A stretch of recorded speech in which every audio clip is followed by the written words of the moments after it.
Hello বন্ধুরা, আমি সৈকত, আমার মেয়ে মোমোর আরেকটা নতুন ভিডিওতে আপনাদের জানাই অনেক স্বাগত। আমি আর মোমো ভালো আছি, আপনারা কেমন আছেন জানাবেন। মোমোর আজকে রুটিন চেক আপ ছিল পিয়ারলেসে, শুভ্রাংশু শেখর সরকার স্যারের কাছে। ও স্যারের কাছেই হওয়ার পরে ট্রিটমেন্টে ছিল 19 দিন, যেহেতু পিয়ারলেসেও ভর্তি ছিল পালমোনারি হাইপারটেনশনের জন্য।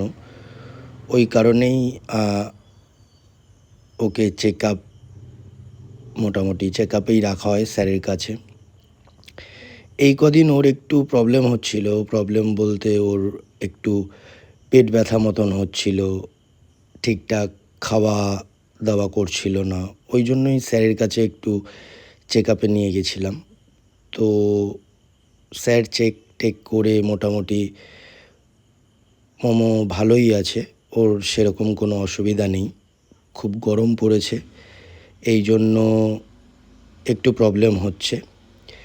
স্যার বলল ওকে যেরকম এসিতে রাখা হয় কি না, স্যার তো ও তো এসিতেই থাকে সারাক্ষণ, শুধু সকালে 2 ঘন্টা যায় এসিতে থাকে না।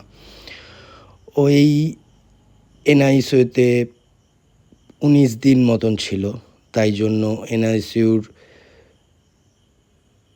দিদিদের সাথে ও দেখা করতে গেছিল।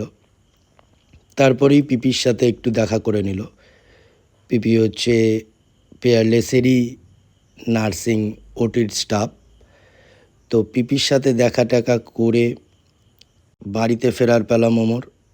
গাড়িতে ঘুমিয়ে পড়ছে, খেতে খেতেই ঘুমিয়ে পড়ছিল।